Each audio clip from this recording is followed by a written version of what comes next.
আমি ওনাকে একবার লিগ্যাল নোটিশ দিছি 30/9/2025 যে আমার দোকানটা আমাকে বুঝিয়ে দেন। 40,000 টাকার মাল নিয়ে গেছে গা। চাকরি দিব কইয়া টাকা আনছে, চাকরি দিব কইয়া স্ট্যাম্প দিছে প্লাস চেক দিছে।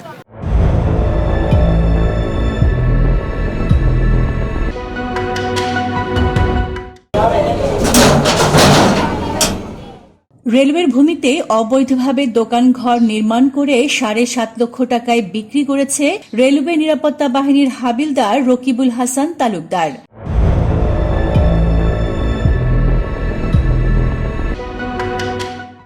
জানা যায়, পাওনা টাকা পরিশোধ করতে না পেরে দুটি দোকান ঘর হোসনে আরা বেগম ও মোহাম্মদ জাকির হোসেনের নিকট বিক্রি করেন তিনি। এই যে কয় টাকার বিনিময়ে যে 7.5 লাখ সব কিছু যেন লেখা আছে। এটা হয়েছে 11/8/2024। এই স্ট্যাম্পগুলো 300 টাকার স্ট্যাম্পে, এই যে 300 টাকার স্ট্যাম্পে ওনাকে কি করছি, দোকান কিনছি। দোকানটা হয়েছে উনি ওনার থেকে 7 লাখ টাকার বিনিময়ে, আগে আমরা 4 লাখ টাকা পাইতাম, এটা কর্তন করে আরো নগদে 3 লাখ নিয়ে মোট 7.5 লাখ টাকা কথা ছিল। 7.5 লাখ টাকার ভিতরে উনি কইছে দোকান বুঝিয়ে দিয়ে আর 50,000 টাকা নিব। 7 লাখ টাকা নিয়ে নিছে আর 50,000 টাকা নিবে। কিন্তু এই যে দোকানদার ছিল আগে একজন, উনি খলিফা, আমি ওনার নামটা জানি না, খলিফা হিসাবে সবাই করতো। তো খলিফাকে আমি 50,000 টাকা দিছি, আরো 30,000 টাকা দেওয়ার কথা কুরবানি ঈদের আগে।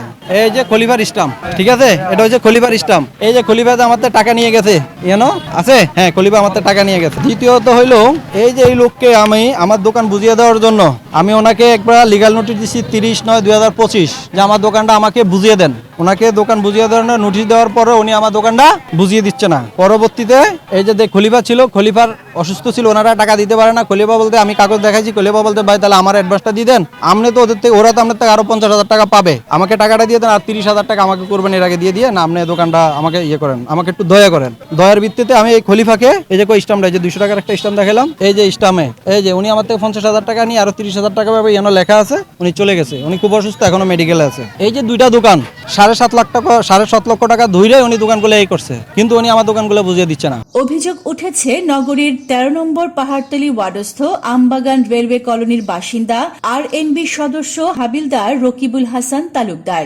আওয়ামী সরকার আমলে রেলওয়েতে চাকরি পাইয়ে দেওয়ার কথা বলে বিভিন্ন জনের কাছ থেকে বিশাল অঙ্কের টাকা হাতিয়ে নিয়েছেন। পরবর্তীতে চাকরি দিতে না পেরে তিনি বর্তমানে আত্মগোপনে রয়েছেন। যখন টাকার জন্য এসে ধরতো, আমরা সামাজিক মানুষ হিসাবে এক কলোনিতে বসবাস করি, আইসা মিট করাইতো, মিট করাবার পরে জামিনদার বানাইতো যে আপনি করলে মানবো, আপনি একটা স্ট্যাম্প দিব। স্ট্যাম্প দিছে করে লোডারিং করাও আছে কয়েকটা স্ট্যাম্পের। এরপরে যখন বিপদ আপদ উদ্ধারে যায়, এরপরে সে আর কারো করে চিনে না।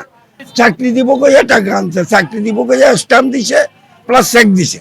রেলওয়েতে চাকরি দিবে, এখন সেটা সে জানে আর যারা দিছে এরা জানে। দেওয়ার সময় আমরা জানি না, লওয়ার সময় আমরা, যখন বিপদে আটকি যায়, আপনি টাকা দিয়ে আটকিছেন, আমি টাকা খাই আটকিছি, তখন উভয় পক্ষের সালিশ দরবারের প্রয়োজন হয় আর কি। তখন আমরা জানি আর কি যে আপনার থেকে এত টাকা নিছে, আপনার থেকে এত টাকা নিছে, আপনার থেকে এত টাকা নিছে, এইভাবে জানি আর কি। তবে একজন আর দুইজন এরকম বহু লোক, না হলে 20-30 জন আমার জানা মতো আছে। হাবিলদার উনি এখানে আজকে 15-16 বছর বাস করতেছে, আর আমি বাস করতেছি আজকে 50 বছর। উনি বিপদে পড়ছে, আমি একজনের থেকে কিছু টাকা আনিয়ে দিয়েছিলাম। আনবার পর আমাকে 2 রুম ঘর দিছে, ভাড়া টাড়াও নেই না, ও আমারও দেয় না। আমাকে প্রতিবারই টাইম দেয়, 3 মাস পর পর আমার টাকাটা দিয়ে দিবে। 3,60,000 টাকা 1 টাকাও দেয় না, দিবের টাইম হয়েছে। আর উনি আজকে 6 মাস পলাইছে, আসে না। তো আমি এই জন্যই বহুত কষ্ট করে ঘরগুলা খালি ফালাই রাখছি। মানে আমাকে 2টা রুম দিছে সরকারি বান্ডারের সাইড, মানে সরকারি মেইন কোয়ার্টার না, সাইডে 4টা রুম দিছে, দিয়ে আমার টাকাও দেয় না, ইয়ে করে না। পরে আমরা বসবার পরে আমাকে বলতেছে অমুক দিন তোমাকে টাকা দিব কই 2 বছর অধিক টাইম নিছে হাবিলদার লাকিব। নিবার পরে উনি আমার টাকা দিবার সময় হয়েছে আর 6 দিন আগে দায় গেছে। গত 12 মে 7.5 লক্ষ টাকায় বিক্রি হওয়া তালাবদ্ধ দোকানের পিছনের দেওয়াল ভেঙে মালামাল লুট হওয়ার অভিযোগ উঠেছে আত্মগোপনে থাকা রকিবুল হাসান তালুকদারের স্ত্রীর বিরুদ্ধে। পানসুবাড়িতে যাচ্ছিলাম দোকানে, এখন দেখতেছি এখানে মানে ধুমধুম আওয়াজ শুনে আমি বলতেছি কি এখানে তো আওয়াজ কিসের। পরে আমিও দোকানদার কাকারে জিজ্ঞেস করে বললাম যে এখানে কিসের আওয়াজ কাকা একটু দেখেন। উনি আমার বললো এখানে সাইনবোর্ডে নাম্বার আছে জাকির ভাইয়ের, আপনি ফোন দেন। তো আমি জাকির ভাইয়ের ফোন দিলাম, ফোন দিয়ে বললাম জাকির ভাই আপনার দোকানের ভিতরে বাইরে তালা মারা, ভিতর থেকে আওয়াজ হইতেছে, কিসের আওয়াজ আমি জানি না, আপনি আসি দেখেন। তারপর আমি চলে গেছি, ঠিক আছে, চলে গেছি। তারপর দেখলাম জাকির ভাই আসলো, আসি তালা খোলার পর দেখে এখানে পুরো দেওয়ালটা ভাঙি ফেলছে। এটা হলো উনারে ভাড়া দিছিল আমাদের জাকির ভাই, তো ভাড়া দেওয়ার কারণে ওনার কাছে টাকা দিতে পারেন দেখে জাকির ভাই তালা মারি দিছে। তো এখানে মনে করেন যে এখান থেকে এই দরজাটা বাদে আর কোনো অপশন নাই এখান থেকে ঢুকার মতন, কোনো ভয় নাই।